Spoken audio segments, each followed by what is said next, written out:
Good morning, Cullman. Thank you for joining us on Cullman Today. I'm your host, Christine Wiggins, and today is Friday, May 9th. Coming up on Cullman Today, Hanceville cases dismissed, new Cullman County Schools Transportation Director is named, and Town Council meetings highlights. All of this plus sports, weather, and more. Now let's take a closer look at the top stories happening in Cullman today. Cullman County District Attorney Champ Crocker said on Wednesday that 58 felony cases have been dismissed due to the illegal actions of former Hanceville Police Department officers, including the police chief. Crocker posted to his official Facebook page, the Alabama State Bureau of Investigations completed evidence audit of the Hanceville Police Department, keeping with his commitment to transparency with the citizens of Cullman County. He continued by stating that the grand jury that unanimously indicted the former Hanceville police officers determined that those officers' cases and other cases from the Hanceville Police Department were unprosecutable. The same grand jury convened in April and voted to no bill or dismiss 58 felony cases due to the illegal actions of those former Hanceville officers. Most of these cases involved drugs and only a few were personal crimes with victims. 5 Hanceville Police Department officers and 1 spouse of an officer were indicted by a grand jury and arrested in February following an investigation into the August 2024 death of dispatcher Christopher Michael Willingham. The grand jury also recommended the Hanceville Police Department be abolished. In March, the Hanceville City Council voted to suspend the police department. Governor Kay Ivey officially put her signature on House Bill 437, Lulu's Law, Tuesday, which establishes a shark alert system under the Alabama Department of Conservation and Natural Resources for beaches and shorelines in Baldwin and Mobile counties. The bill was inspired by Mountain Brook teen Lulu Gribben, who lost her hand and leg as a result of a shark attack on Florida's Gulf Coast in 2024. It enables Mobile and Baldwin County emergency management agencies to warn individuals of a shark attack by providing alerts to be sent to mobile cellular devices in localized areas and to first responders on duty. The governor was joined in her office by Gribben, as well as bill sponsors and members of the Gribben family. Cullman County Schools Superintendent Dr. Shane Barnett is recommending Kyle Chamblee as the next Cullman County Schools Transportation Director. Chamblee is currently the principal of Vinemont Middle School. He will replace Jeff Harper, who recently announced his retirement.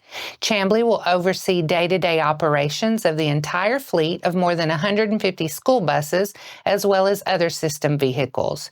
Chamblee has 21 years of educational experience with Cullman County Schools. Prior to serving at Vinemont, he held administrative roles at Hanceville and West Point. Pending board approval, Chamblee will assume his new role effective July 1st. Several Cullman County councils met this week, and here are the highlights.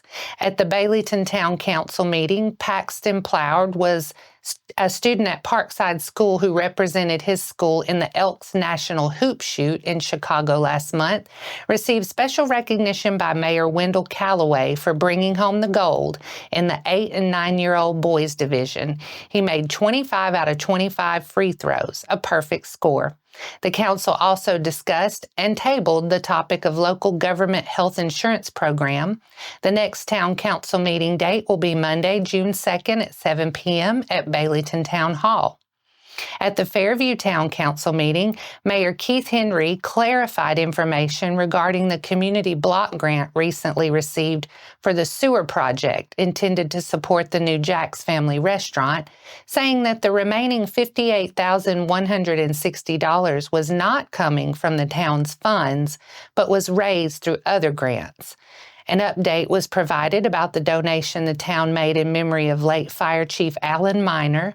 The fire department was able to purchase 2 rescue saws and 3 backpack blowers to fully equip each fire engine and brush truck. The next Fairview Council meeting is scheduled for 6 p.m. on June 2nd at Fairview Town Hall. And during the Holly Pond Town Council meeting, committee updates were provided, including plans for new landscaping near the event center, ongoing streetlight and sign repairs, and preparations to request paving bids for several roads. New benches and tables have been installed at the ballpark, and future improvements were discussed. The town will only pay 10% for the new benches and picnic tables along the walking track. The council is also considering applying for a no-match recreational grant of up to $25,000 for further park upgrades, such as resurfacing the parking lot and enhancing accessibility in designated ADA-compliant spaces behind the concession area. Also, a special Alabama House District 11 primary election will occur at the fire department on May 3rd. And those are the top stories in Cullman today. Coming up, Meek's season ends with extra innings lost to Appalachian. Sports is next. I'm Lieutenant Chad Whaley with the Cullman County Sheriff's Office, and it's my pleasure to announce 2 upcoming firearm familiarization classes that we'll be hosting for the general public.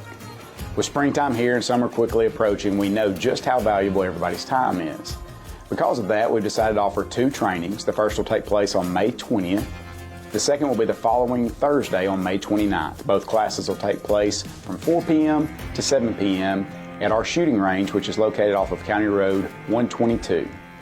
Spots will be limited, so we do ask that you register. In order to register, you can simply email me at cwhaley@cullmansheriff.org.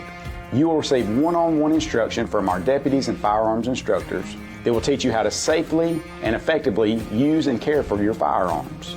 From the Cullman County Sheriff's Office, we just want to say thank you for continuing to make Cullman County special, and we look forward to seeing you there.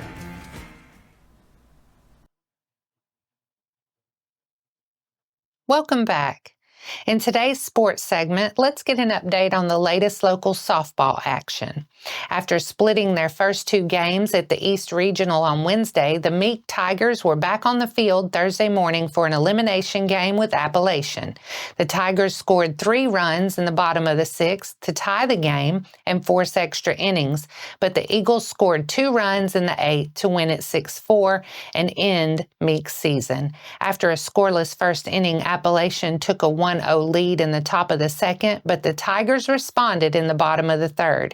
Back-to-back singles from Michaela Phillips and Hadley Murrah gave Meek a pair of runners, and an RBI single from Addison Williams tied the game at 1 run apiece. After a pair of scoreless innings, a 3-run home run put the Eagles ahead 4-1 in the top of the 6th. However, Meek was able to answer in the bottom half of the inning. Molly Sandlin drew a leadoff walk, and Cameron Daughtry knocked a single into the middle to put a pair of runners on base. A few pitches later, Sadie Farley blasted a 2-run triple into center field to cut the lead to 4-3. Cadence Cox followed with an RBI double that tied the game at 4 going into the 7th inning. Neither team was able to score in the 7th, and the game went into extra innings. Unfortunately for the Tigers, Appalachian put 2 runs on the board in the top of the 8th, and they were unable to answer in the bottom half of the inning, bringing their season to an end with a 6-4 loss. Cox pitched all 8 innings for Meek, allowing just 2 earned runs and striking out 2 batters. At the plate, Farley led the way with 2 hits and 2 RBIs. Cox added 2 hits and an RBI as well. And that wraps up sports for today. After the break, we'll bring you 4 stories in under 4 minutes, including the Stamp Out Hunger food drive and local future teachers recognized at state board meeting.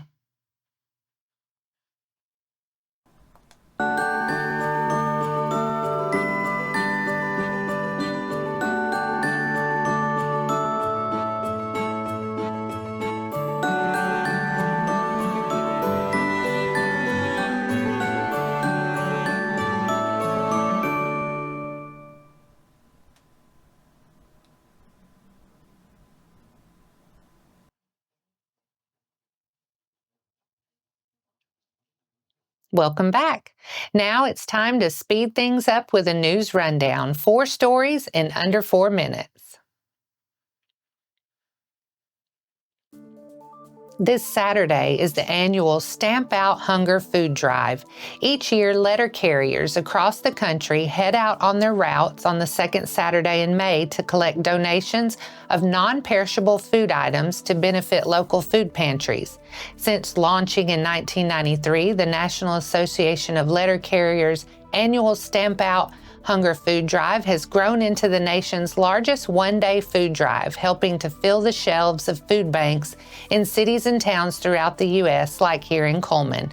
Simply leave your donation of non-perishable food in a bag near your mailbox this Saturday, and your letter carrier will do the rest. The annual Hanceville Grilled Cheese Festival is Saturday, May 24th from 9 a.m. to 5 p.m. Visitors can expect live music, street vendors, arts and crafts, food trucks, and more. You can even bring your pets to the downtown Hanceville Festival. Scan the QR code on your screen to get updates on Facebook. Mayor Woody Jacobs has officially proclaimed this week as Small Business Week in Cullman. The Cullman Area Chamber of Commerce proudly accepted the proclamation, recognizing the vital role small businesses play in our community's growth and success. As a key partner, the Chamber collaborates with local agencies to foster economic growth and enhance the business environment. Natalie Heron of Good Hope High School and Faith Freeman of Fairview High School, both educators and training students at the Cullman Area Technology Academy, were recognized at the Alabama State Board of Education meeting in Montgomery for their first place finish at the State Future Teachers of Alabama Conference in February. The Future Teachers of Alabama is an organization of middle and high school students who are interested in exploring education as a career. Educators and training instructor Sarah Kirkpatrick said that the students have competed against students much older than them and have carried themselves with class and pride. They also had the exciting opportunity to meet Dr. Eric Mackey, State Superintendent, and other top educational leaders from across the state. And that's your 4 stories in under 4 minutes. Now for a quick break before we look at the weather ahead and pay our respects with obituaries. I'll be right back after this quick message.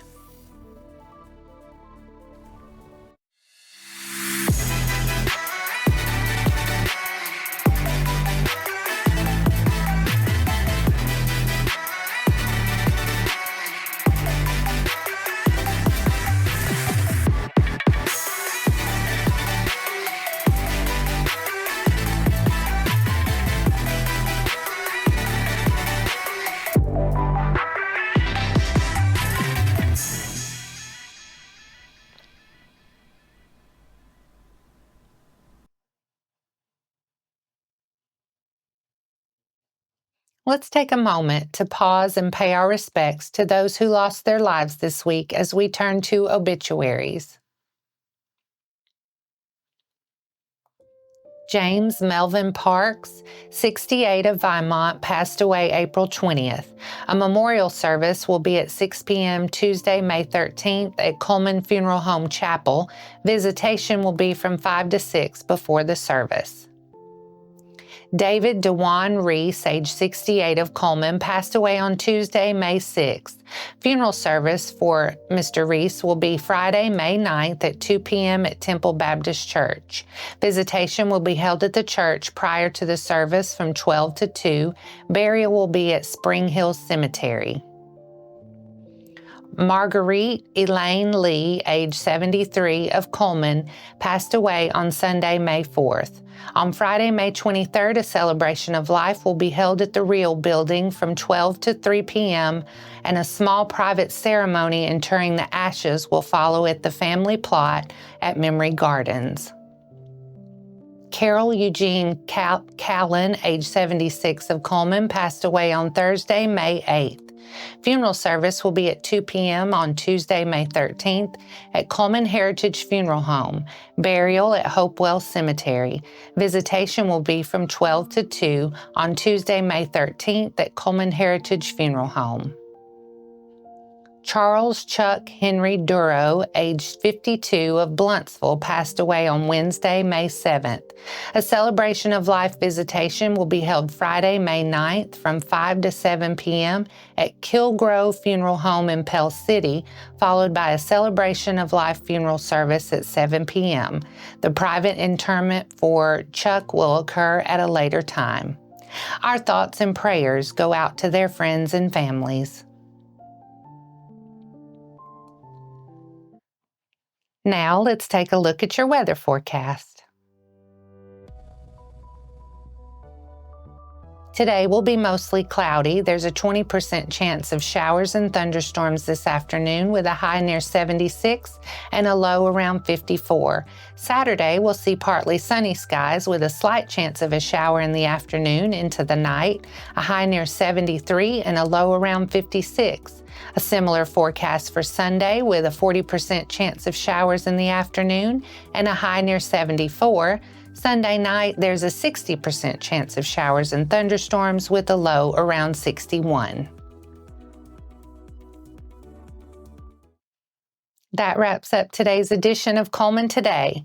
Thank you for sharing your morning with us, and remember to stay connected by following us on social media and visiting CullmanTribune.com for the latest from our community. We'll see you bright and early Monday morning at 6:30 a.m.